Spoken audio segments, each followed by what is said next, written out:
श्रीरंगपुर नाम के गांव में राजेश नाम का भेलपुरी वाला रहता था। वो बहुत अच्छी भेलपुरी बनाता था और उसकी भेलपुरी गांव वालों को बेहद पसंद थी। उसकी भेलपुरी खाने के लिए लोग देर देर तक रुका करते थे। ऐसे ही बहुत दिन बीत गए थे। राजेश का धंधा बहुत अच्छा चल रहा था। वो दिन भर अपना काम कर लेता था और दोपहर होने के बाद भेलपुरी बेचने के लिए गाँव में गली गली घूमता था, जिससे उसकी भेलपुरी जल्दी खत्म हो जाती थी और वो रात को अपने घर चला जाता था। उस गांव में 8 बजे के बाद कोई भी गांव के बाहर नहीं जाया करता था। उस गांव में ऐसी कहावत थी कि रात के समय उस गांव में एक चुड़ैल आती है। वो गांव के बाहर के कब्रिस्तान में रहती है, मगर ये कहावत कुछ लोग मानते थे और कुछ लोग नहीं। एक दिन राजेश अपने गांव में बहुत देर तक भेलपुरी बेचता है और वो ये नहीं जानता था कि सच में चुड़ैल आती है या नहीं। उस दिन वो अपना भेलपुरी का ठेला लेकर घर जा रहा था। तभी अचानक उसे वो चुड़ैल गाँव में घूमती नजर आई। वो जल्दी जल्दी अपने घर जाने निकला, लेकिन उसके ठेले के पहियों की आवाज आते ही उस चुड़ैल की नजर उस पर पड़ी। मिल गया मुझे मेरा पहला शिकार, अब तुझे नहीं छोड़ूंगी। अरे मर गया रे, आज ये मेरा किससे पाला पड़ गया। ये चुड़ैल तो मुझे आज नहीं छोड़ेगी। अब कहा जाएगा, मेरी आहट से गांव वाले बाहर नहीं निकलते हैं और तू तो बड़ा ही बहादुर है जो रात के समय बाहर निकलता है। अब मैं तुम्हें नहीं छोड़ूंगी, मैं तुम्हें खा डालूंगी। ऐसा बोल के वो उसे पकड़ लेती है। अरे छोड़ दो मुझे चुड़ैल, मैंने तुम्हारा क्या बिगाड़ा है, छोड़ो मुझे। ऐसा कह के भेलपुरी वाला अपने जान की भीख मांगता है, मगर चुड़ैल भेलपुरी वाले के शरीर पर कब्जा कर लेती है और उसको हथियार बनाकर गांव में घूमने लगती है। राजेश अब अपने घर में ही रहने लगता है और दोपहर होने के बाद अपनी जादू से भेलपुरी बनाता है और वो बेचने गाँव में जाया करता है। भेलपुरी ले लो भेलपुरी, ताजा ताजा भेलपुरी। ऐसा कह के वो गली गली घूमकर भेलपुरी बेचने लगा। अब जो भी वो भेलपुरी खाता वो खाता ही रहता था, मगर भेलपुरी खाने के कुछ समय बाद ही चक्कर आकर गिर जाता। भेलपुरी वाला अपने जादू से उन लाशों को गायब कर देता था और उन्हें अपने घर पहुंचाया करता था। फिर रात के समय घर जाकर उन लाशों को कब्रिस्तान में ले जाकर कब्र के पास फेंक देता था। अच्छे बकरे मिले हैं आज, अब मुझे 8 दिन तक टेंशन नहीं। एक आदमी हरिया उसे लाशों को ले जाते समय देख लेता है और वो ये भी देख लेता है कि उन लाशों को वो कब्र में डाल रहा है। हाय रे, ये नासपीटा भेलपुरी वाला, हमारे गांव के आदमियों को इसने अगवा कर लिया है। इन गांव वालों को कैसे छुड़ाया जाए। हरिया चुपके से वहां से निकल जाता है और गांव में आकर गांव वालों को जमा करके ये सारी बातें बताता है। अरे गांव वालों, ये भेलपुरी वाला अपने गांव के लोगों को जादुई भेलपुरी खिलाकर बेहोश करता है और रात में उन्हें कब्रिस्तान में लेकर जाता है। अरे हरिया, हम क्या कर सकते हैं?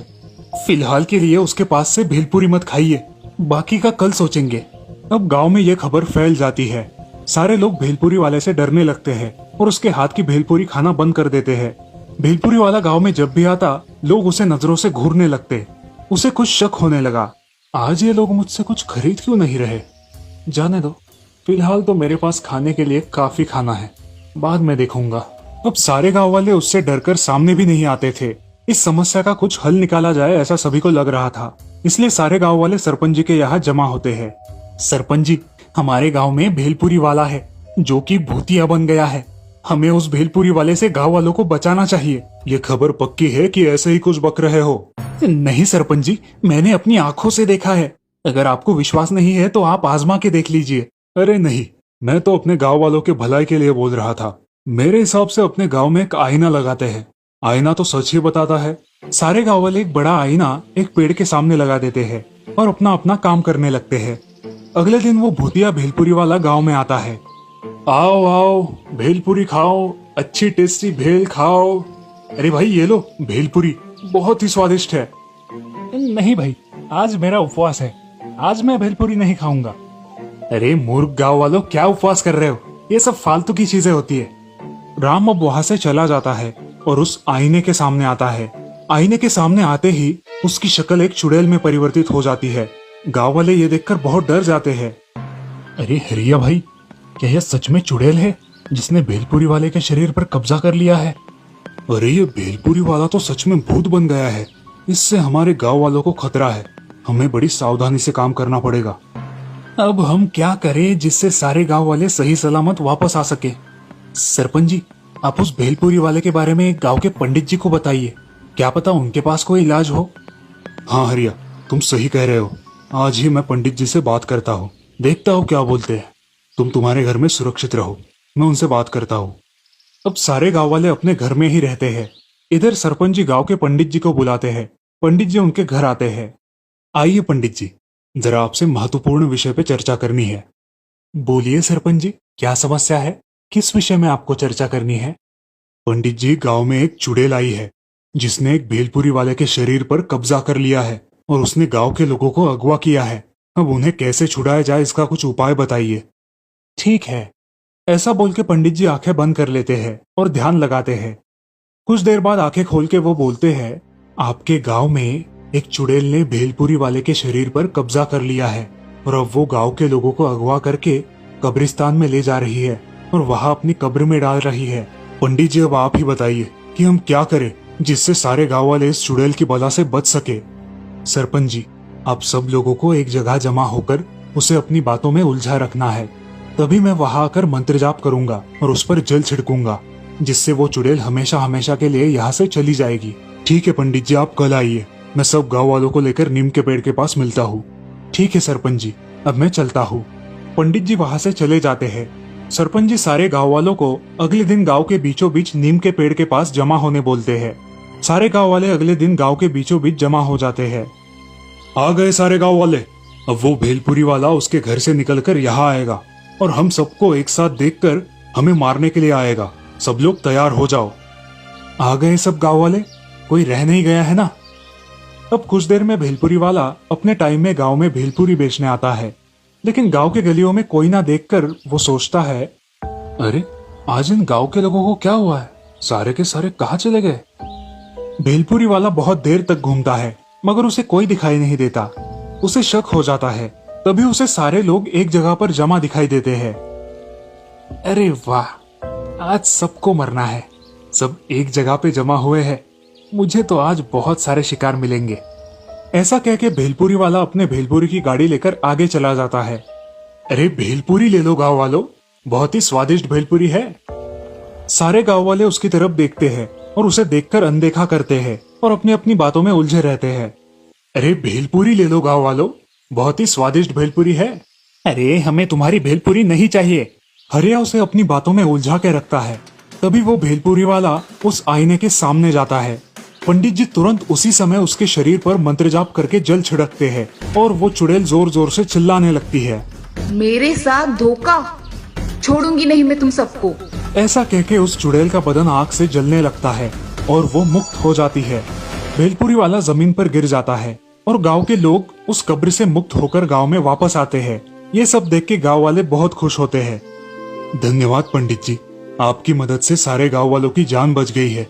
अरे वो चुड़ैल अब मुक्त हो गई है, अब वो यहाँ वापस कभी नहीं आएगी। आप निश्चिंत होकर गांव में रह सकते हैं। धन्यवाद पंडित जी, आपकी बड़ी मदद मिली, आपका शुक्रिया। एक बुरहानपुर नाम के गांव में राजू नाम का आदमी रहता था। वो एक किसान था जो बहुत मेहनत किया करता था। उसके साथ उसकी पत्नी शालिनी भी काम किया करती थी। दोनों की कड़ी मेहनत रंग ला रही थी। उस साल गांव के सरपंच के खेतों में फसल कुछ अच्छी नहीं आई थी और राजू के खेत में आई फसल देखकर सरपंच को बहुत गुस्सा आया था। अजी हमारे खेत अच्छे, बीज अच्छा है, फिर भी उस राजू की फसल हमसे ज्यादा कैसे आती है? मेरा तो बीज भी अच्छा होता है और हमारे खेत तो उसके खेतों से बहुत अच्छे हैं, फिर भी मेरे खेत में उसके मुकाबले कम ही फसल आती है। क्या करें अब इस राजू का? हम कितना भी खेतों में मेहनत करें, लेकिन फिर भी इस राजू की ही फसल अच्छी आती है। ठीक है, अगली बार देखते हैं। सरपंच और उसकी पत्नी राजू से जलते थे। उधर राजू अपने घर में शालिनी के साथ बहुत खुश था। उसको एक बेटी थी जिसका नाम था माला। माला को पक्षी और प्राणियों से बड़ा लगाव था। उसने अपने घर में एक कुत्ता, एक खरगोश और एक तोता भी पाल कर रखा था। राजू और शालिनी उन प्राणियों को खेतों में लेकर जाया करते थे। वो दिन भर खेतों में खेलते थे। माला घर आती तो सीधा खेत में चली जाती थी और अपने प्राणियों के साथ खेलती थी। एक दिन उसे स्कूल से आने में बहुत देर हो गई। राजू और शालिनी बहुत चिंता में पड़ गए। अरे शालिनी, इतनी तेज बारिश हो रही है और ये माला है कि अब तक घर नहीं आई। मुझे तो बहुत डर लग रहा है। मैं जा रहा हूँ उसे ढूंढने। अजी मैं भी आऊँ क्या साथ में? नहीं शालिनी, तुम घर पर रुको। अगर वो घर पर आ गई तो मुझे बता देना। ठीक है जी, आप माला को लेकर जल्दी आना। ऐसा कहकर राजू वहाँ से माला को ढूंढने निकलता है। वो गांव के रास्ते से स्कूल जाता है। बहुत तेज बारिश होने के कारण उसे आगे का कुछ भी साफ साफ दिखाई नहीं देता। रास्ते में उसे एक पेड़ के नीचे कोई बैठा हुआ नजर आता है। राजू उस तरफ देखता है तो उसे कोई जानी पहचानी सी आकृति वहां नजर आती है। राजू पेड़ के पास जाता है। अरे माला बेटा, तुम यहाँ पे क्या कर रही हो? मेरे पास छाता नहीं है, इसीलिए यहाँ पेड़ के नीचे रुकी हूँ। बेटा, हम दोनों घर में कितना चिंतित हो गए थे। चलो इस कबूतर के बच्चे को छाते में लेकर चलते हैं। हाँ पिताजी, चलिए, अब इसे बारिश नहीं लगेगी। अब दोनों बाप बेटी घर आते हैं। कहाँ चली गई थी तू माला? यहाँ मेरी जान जाने को थी, ऐसे बाहर मत रुका कर। अरे जरा शांत भी रहो, इसकी वजह से माला को घर आने में देर हो गई है। शालिनी उस कबूतर के बच्चे को देखकर चुप हो जाती है। तभी उसकी नजर उसके जख्म पर पड़ती है। क्या हुआ है इसे? ये कहाँ मिला आप दोनों को? बिना देखे ही बच्ची को बोलना शुरू कर देती हो। इसकी वजह से ही माला को देर हो गई। पेड़ के नीचे उसे पकड़ के बैठी थी। माफ कर दो बेटा, मुझे पता नहीं था, लेकिन तुमने बताया क्यों नहीं? अरे माँ, तुम बोलने दोगी तो ना। ये कबूतर पेड़ के नीचे जख्मी पड़ा था और इसे छोड़ के मैं घर कैसे आ सकती थी? मैंने उसे उठाया तभी जोर से बारिश शुरू हो गई। मैं इसे पकड़े पेड़ के नीचे खड़ी थी। मेरे पास छाता ना होने के कारण मैं घर जल्दी ना आ सकी माँ। ठीक है बेटा। माला और राजू उस कबूतर को पट्टी बांधकर उसे खाने के लिए दाने और पीने के लिए पानी देते हैं। ऐसे ही 4 दिन बीत जाते हैं। माला उस कबूतर की अच्छे से देखभाल करती है। कुछ दिनों बाद वो कबूतर अच्छी तरीके से उड़ने लगता है। उस कबूतर का रंग सुनहरा हो जाता है और वो बाकी सारे कबूतरों से थोड़ा अलग ही दिखाई देता है। माँ, पिताजी, मेरा सुनहरा कबूतर देखो कैसे उड़ रहा है। अरे हाँ, ये तो ठीक हो गया है। उड़ता है तो कितना शानदार लगता है। बहुत अच्छा है तुम्हारा सुनहरा कबूतर। राजू और शालिनी खेतों में चले जाते हैं और माला अपने पक्षी प्राणियों के साथ घर में ही रहती है। उसी रात, अरे शालिनी, कल हमें जल्द ही खेतों में जाना होगा। फसल अब काटने पर आई है। हाँ, सुबह जल्दी ही जाएंगे। सुबह सुबह ज्यादा काम होता है। पिताजी, मैं भी कल खेतों में आऊँ, जिससे आपको कुछ मदद हो जाए। ठीक है बेटा, चलो अब सो जाते हैं। अगले दिन राजू, शालिनी और माला तीनों अपने प्राणियों के साथ खेतों में चले जाते हैं। ये सब गांव का सरपंच देख लेता है और मन ही मन सोचता है, सारे के सारे खेतों में जा रहे हैं और कितनी मेहनत करके फसल उगाओगे। माला और उसके माँ बाप खेत में पहुंचकर काम करने लगते हैं। पिताजी, ये फसल का अनाज कैसे बनता है? ये फसल सूखने के बाद अनाज बनता है। फिर थोड़ा अनाज हम भगवान को चढ़ाकर उसमें से कुछ घर पर रखते हैं और बाकी का बेच देते हैं। अच्छा, ऐसे बनता है अनाज? हाँ माला। अरे दोनों बाप बेटी की बातें खत्म हो गई हो तो घर चले। हाँ हाँ, चलो घर। तीनों भी घर चले जाते हैं। अब उनके खेतों में 2 दिन कुछ काम ना होने के कारण वो घर पर ही रहते हैं और अपने प्राणी पक्षियों के साथ समय व्यतीत करते हैं। वो 2 दिन खेत में नहीं गए, ये सब सरपंच ने देख लिया था। सरपंच जल्दी जल्दी अपने घर जाता है। क्या हुआ, इतने जल्दी जल्दी घर पर आए हो? अरे भाग्यवान, ये राजू 2 दिन से घर पर है। इसके क्या सारे खेती के काम हो गए? मैं क्या कह रही हूँ, इस साल हम उसकी फसल चुरा लेंगे, उसका नुकसान हो जाएगा, फिर वो हमारे पास ही आएगा। अगर किसी ने पकड़ लिया तो? अरे काम किसी और से करवा लो और तुम चुपचाप घर पे ही बैठे रहो, जिससे तुम पर किसी का शक भी नहीं होगा। आज रात को ही ये काम करवा लेता हूँ। हाँ, ऐसा ही कीजिए। सरपंच अपने वफादार नौकरों को बुलाकर उनको ये काम करने को बोलता है। उसी रात नौकर राजू के खेतों में जाकर उसकी जमा की हुई सारी फसल चुरा लेते हैं। अगले दिन राजू अपने खेतों में जाता है और देखता है कि उसकी फसल गायब है। वो सारा खेत छान मारता है, मगर उसे उसकी फसल कहीं दिखाई नहीं देती। वो खेत में सोचते हुए बैठ जाता है, हे राम, मेरी पूरी मेहनत की फसल कौन चुरा कर ले गया? अब मैं क्या करूं? राजू बहुत हताश होकर घर लौट आता है। अब राजू का उतरा हुआ चेहरा देख शालिनी भी चिंता में पड़ जाती है। अजी, क्या हुआ है? आप ऐसे उदास क्यों हो? कुछ हुआ है क्या? बहुत बड़ा नुकसान हुआ है। हमारे खेत में जो भी फसल थी, सारी की सारी किसी ने चुरा ली है। क्या बोल रहे हो? ऐसा कैसे हो सकता है? हमारी खेत की फसल कोई क्यों चुरा के लेके जाएगा? क्या पता, मगर फसल तो चोरी हुई है। अब हम क्या करेंगे? इस साल कैसे गुजारा करेंगे? चिंता मत कीजिए पिताजी, कोई ना कोई हल तो निकल ही आएगा। माला के ऐसे बोलते ही वो सुनहरा कबूतर बोलने लगता है। माला, मैं एक जादुई सुनहरा कबूतर हूँ। क्या तुम बोल सकते हो? हाँ, मैं बोल सकता हूँ। मैं मेरी माँ से बिछड़कर रास्ता खो गया था और जख्मी हो गया था। उस जख्मी अवस्था में तुमने मेरी सहायता की, उसके लिए धन्यवाद। तुम सबका प्रेम और स्नेह देखकर मुझे बहुत अच्छा लगा। मैं तुम्हारी कुछ मदद करना चाहता हूँ। बोलिए, क्या चाहिए आपको? हे सुनहरे कबूतर, क्या तुम बता सकते हो कि मेरी फसल किसने चुराई है? अरे वो काम तो इस गांव के सरपंच का है। वो तुम्हारी उन्नति देखकर जलता है। 2 दिन जब तुम काम पर नहीं गए थे, तब उसने मौका देखकर तुम्हारी फसल को चुरा लिया। क्या ये सच है? सच में। अब देखो मेरा कमाल। कबूतर मंत्र पढ़कर सारी फसल राजू के घर के सामने डाल देता है और उसे वो फसल का अनाज बनाकर अपने घर में भरने को बोलता है। अब राजू बहुत खुश हो जाता है। तुम्हारा बहुत बहुत धन्यवाद, तुमने हमारे लिए इतना किया। बोलो तुम्हें क्या चाहिए? जो भी मांगोगे वो मिल जाएगा। मुझे कुछ नहीं चाहिए। हे जादुई कबूतर, बस तुम मेरी बेटी के लिए हमारे घर पर ही रहो। ठीक है। माला, तुम्हें कुछ मांगना है? हे जादुई कबूतर, मुझे सिर्फ तुम चाहिए और कुछ भी नहीं चाहिए। बहुत साल बीत जाते हैं। अब माला बड़ी हो जाती है। ऐसे ही एक दिन माला को उस सुनहरे कबूतर की तरह और एक सुनहरा कबूतर दिखाई देता है। उसे लगता है कि वो उन्हीं का सुनहरा कबूतर है। वो उसे आवाज देती है, सुनहरे कबूतर, नीचे आ जाओ। तभी घर से सुनहरा कबूतर बाहर आकर उसे आवाज देता है, अरे सुनहरे कबूतर, तुम यहाँ हो? तो वहाँ पेड़ पर कौन है? माँ, कहाँ गई थी तुम? तुम्हारी बहुत याद आती थी मुझे। अरे इन इंसानों ने मुझे कैद करके रखा था। अब मैं वहाँ से निकलकर भाग आई हूँ। ये इंसान बड़े दुष्ट होते हैं। नहीं माँ, सभी वैसे नहीं होते। ये माला है जिसके यहाँ मैं रहता हूँ। इसने और इसके परिवार ने मुझे बहुत प्रेम दिया। इन्होंने मेरी देखभाल की है माँ। धन्यवाद आप सबका। अरे ये तो मेरा सुनहरा कबूतर है, इसके लिए किया मैंने सब। माला, अब मैं मेरी माँ के साथ जाना चाहता हूँ। क्या मैं जा सकता हूँ माला? तुम जाओ तुम्हारी माँ के साथ, मगर तुम्हें मुझे मिलने महीने में एक बार आना ही पड़ेगा। मंजूर, जरूर आऊंगा माला, तुम्हारे लिए। अब कबूतर उसके पास जाकर उसे एक जादुई घड़ा देता है जो उसने उसकी शक्तियों से बनाया था। माला, ये जादुई घड़ा है। तुम जितना भी चाहो उतना इसमें से सोने के सिक्के निकाल सकते हो और ये फिर से भर जाएगा। तुम इसे जरूरत के समय इस्तेमाल कर सकती हो। धन्यवाद सुनहरे कबूतर, मगर तुम मुझे मिलने जरूर आना। कबूतर अपनी माँ के साथ अपने घर चला जाता है और माला भी अपने घर में खुशी से रहती है। वो सुनहरा कबूतर महीने में एक बार उसे मिलने के लिए भी आता था। माला उन सोने के सिक्कों से गरीबों की मदद भी कर दिया करती थी और इस प्रकार माला और उसका परिवार खुशी खुशी रहने लगा था। इस कहानी से हमें ये सीख मिलती है कि अच्छे कर्मों का फल देर से सही लेकिन अच्छा ही मिलता है। केरल नाम के राज्य में मल्लमपुर नाम का एक गांव था। उस गांव के बाजू में एक बहुत बड़ा घना जंगल था। उस जंगल में तरह तरह के प्राणी थे। उस जंगल में एक हाथियों का झुंड भी था, जिसमें एक 15 साल की हाथीनी थी जो गर्भवती थी।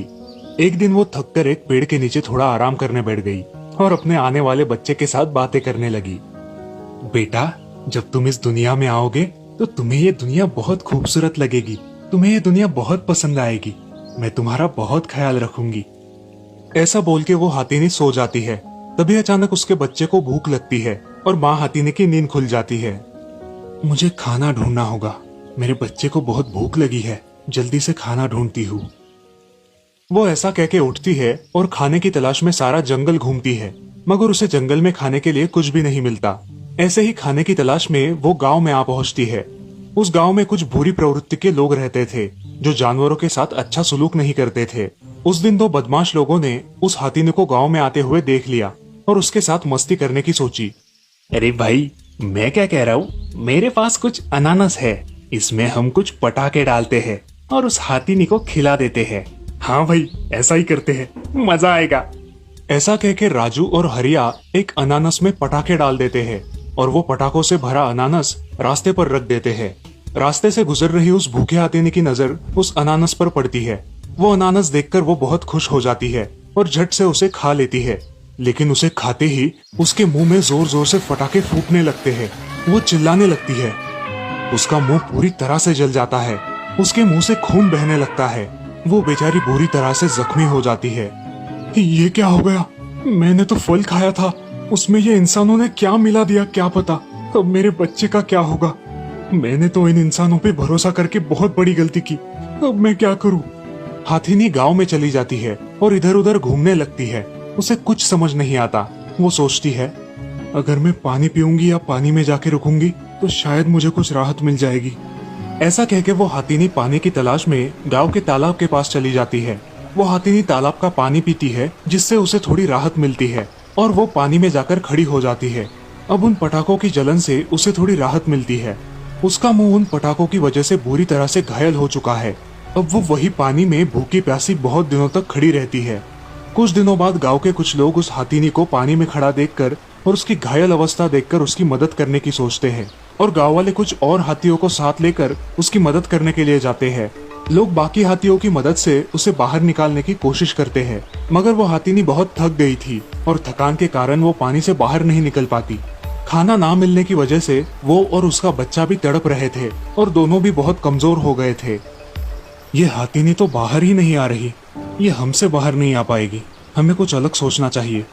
अरे मैं सोच रहा हूँ कि हम वन के अधिकारियों को बुलाते हैं और उनकी मदद से हाथीनी को बचाएंगे। मैं आज ही वन के अधिकारियों को फोन लगाता हूँ। अब सारे गांव वाले वन अधिकारियों का इंतजार करने लगते हैं। हाथीनी अपने बच्चे से मन ही मन बात करती है। बेटा, ये दुनिया बहुत सुंदर है और तुम भी इस दुनिया की तरह बहुत सुंदर हो। इस दुनिया के कुछ बुरे लोगों ने मेरे साथ धोखा किया है, जिसकी वजह से मैं तुम्हें खाना भी नहीं दे सकती। मैं तुम्हें इस दुनिया में लाना चाहती हूँ, मगर अब मुझे यह नामुमकिन के बराबर लग रहा है।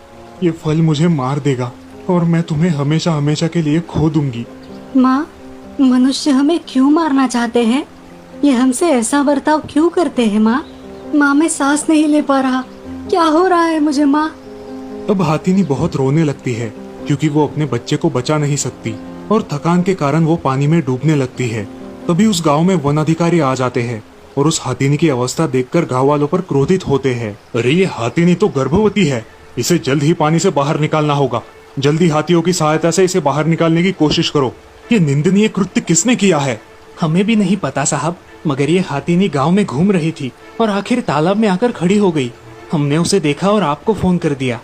अब उस हाथीनी को फिर से हाथियों की सहायता से बाहर निकालने की कोशिश करते हैं। उसे एक रस्सी से बांधकर बाहर खींचने की कोशिश करते हैं, लेकिन बहुत थकान की वजह से वो हाथीनी बाहर नहीं निकल पाती और जिंदगी की जंग हार जाती है। वो हाथीनी पानी में डूब जाती है और उसके साथ साथ उसका वो नन्हा बच्चा भी। उसे निकालने की कोशिश करने वाले हाथी भी रोने लगते हैं और इस तरह कुछ चंद इंसानों के मनोरंजन की सजा बेचारी हाथीनी और उसके बच्चे को भुगतनी पड़ती है। हमें उम्मीद है कि इस कहानी से आप कुछ सीखेंगे और सभी प्राणियों के प्रति इंसानियत दिखाएंगे।